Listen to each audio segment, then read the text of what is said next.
ভালোবেসে বেকার ছেলেকে পালিয়ে বিয়ে করেছি। আমি আমার পরিবারকে অনেক বুঝিয়েছিলাম, কিন্তু তারা বুঝেনি। কারণ তারা চায় টাকাওয়ালা ছেলের বয়স যদি 40 হয় তাতেও তাদের কোনো সমস্যা নেই। তাই আমি আমার ভালোবাসার মানুষটার সাথে পালিয়ে যাই। পালিয়ে গিয়ে আমরা বিয়ে করি, কিন্তু আমাদের বিয়েটা কেউ মেনে নেয়নি। আমার পরিবারের লোক, আমার হাজবেন্ডের পরিবারের লোক কেউই মেনে নেয়। আমার হাজবেন্ড ছোট একটা কোম্পানিতে জব করত, তার বেতন ছিল 15,000 টাকা। সেটা দিয়ে আমরা একটা ছোট বাসা নেওয়ার সময় অগ্রিম 2 মাসের ভাড়া দিতে হয়েছে। সংসারের টুকিটাকি জিনিস কিনতে আমাদের সব টাকা শেষ হয়ে যায়। হঠাৎ বিয়ের 1 বছর পরে আমার হাজবেন্ডের চাকরিটা চলে যায়। তখন আমরা কি করব কিছুই বুঝতে পারছিলাম না। ওই দিন ঘরে কোনো খাবার ছিল না। তখন আমি আমার মাকে ফোন দিয়ে বলি, মা কিছু টাকা ধার দাও, তোমাকে আবার দিয়ে দিব। কিন্তু মা দেয়নি। আমার হাজবেন্ড আমার সামনে আসারও সাহস পাচ্ছিল না। পেরে আমি মাকে আবার কল দিলাম। মাকে খোলামেলা ভাবে বললাম যে মা, আমরা 2 দিন ধরে না খেয়ে আছি, কিছু টাকা দাও আমাকে, তোমাকে আবার পরে দিয়ে দিব। তো মা আমাকে উত্তর দেয়, তোরাই না খেয়ে আছিস, আবার টাকা ধার দিলে পরিশোধ করবি কি করে? ফোন রাখ, তোর সাথে কোনো সম্পর্ক নেই আমার। এই কথা শোনার পরে নিজের চোখের পানি আর ধরে রাখতে পারলাম না।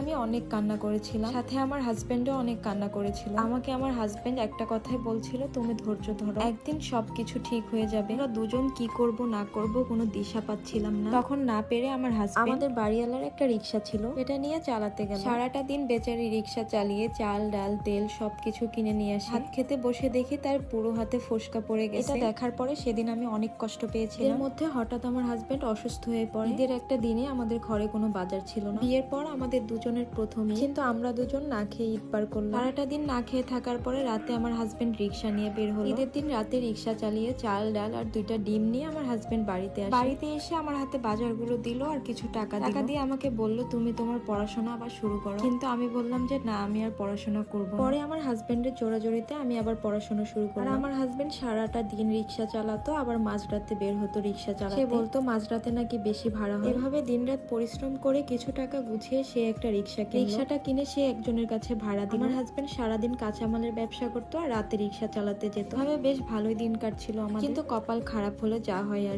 রিক্সাটা যার কাছে ভাড়া দিয়েছিল সে নিয়ে পালিয়ে গেছিল। একদিন হঠাৎ মা ফোন দিয়ে বলে, আমার বোন আমাদেরকে দাওয়াত দিতে আসবে। তখন আমি আমার হাজবেন্ডকে বলি যে আমার বোন আসবে। আমার হাজবেন্ড তখন বলে, বোন আসলে কোথায় বসতে দিবে, কোথায় খেতে দিবে? কারণ আমাদের বাড়িতে তখন কিছুই ছিল না। তাই মাকে আমি ফোন দিয়ে বলি যে আপুর আসতে হবে না, আমরাই চলে যাব। পরে আমি আমার হাজবেন্ডকে নিয়ে দাওয়াতে গেলাম। আমরা তেমন ভালো পোশাক পরে যাইনি, আমাদের কাছে যা ছিল তাই পরে গিয়ে। তো সবাই দেখছে আমাদেরকে নিয়ে অনেক রকম কথা বলছে। তখন মা আমাকে ঘরে ডেকে নিয়ে গিয়ে বলে, কি রে, তোদের কি আর কোনো জামা ছিল না? তোরা এসব কি পরে এসেছিস? তখন আমার আপু বলল, ও নিজেই এমন ভাগ্য নিয়ে এসেছে, চাইলে এখনো সবকিছু ঠিক হতে পারে। ছেলেটা এখনো ওকে বিয়ে করতে চায়, তুই তোর হাজবেন্ডকে ছেড়ে দে। এগুলো কথা সহ্য করতে না পেরে আমি ঘর থেকে বের হয়ে চলে আসি। ঘর থেকে বের হয়ে পাশের রুমে এসে দেখি আমার দুলাভাইকে সবাই অনেক রকম খাবার খেতে দিচ্ছে, আপ্যায়ন করছে, কিন্তু আমার হাজবেন্ড মাথা নিচু করে এক কোনায় বসে আছে। এটা দেখার পরে আমি আর সহ্য করতে পারছিলাম না। তখন আমি আমার হাজবেন্ডকে নিয়ে বাড়ি থেকে বের হয়ে চলে আসি, কারণ যেখানে আমার স্বামীর কোনো সম্মান নাই সেখানে আমি 1 মিনিটও থাকতে চাই না। বাসায় যাওয়ার পরে আমার হাজবেন্ড আমাকে বলল, তুমি চাইলে এখনো চলে যেতে পারো। কিন্তু আমি তাকে বললাম এই কথা যেন সে আর কখনো না বলে। সেদিন রাতে আমরা দুজনে অনেক কান্না করেছিলাম। কিছুদিনের মধ্যে আমি একটা প্রাইমারি স্কুলে চাকরি পাই, আর আমার হাজবেন্ড একটা কলেজের অ্যাকাউন্টিং এর টিচার। এখন কিন্তু আমাদের টাকা পয়সা গাড়ি বাড়ি কোনো কিছুর অভাব নেই। আমার হাজবেন্ড আমাকে অনেক ভালোবাসে, বরং আগের থেকে আমাদের ভালোবাসাটা আরো বেশি বেড়েছে। এখন আমার পরিবারের সবাই আমার সাথে সম্পর্ক রেখেছে, তারা সবাই কিন্তু আমার বাড়িতে আসে, কিন্তু কেন জানি না তাদের সাথে কথা বলতে আমার বেশি ভালো লাগে না। এই সম্পূর্ণ স্টোরিটা আমি একটা আপুর ভিডিওতে শুনেছি, শোনার পরে দেখলাম আমার জীবনের সাথে অনেকটাই মিলে গেল। আগের দিনগুলোর কথা মনে পড়ে যায় আর অনেক খারাপ লাগে, তাই সবার সাথে শেয়ার না করে আর থাকতে পারলাম না। আসলেই পৃথিবীতে টাকা ছাড়া সবাই মূল্যহীন। আপনার টাকা থাকলে আপনার বাবা মা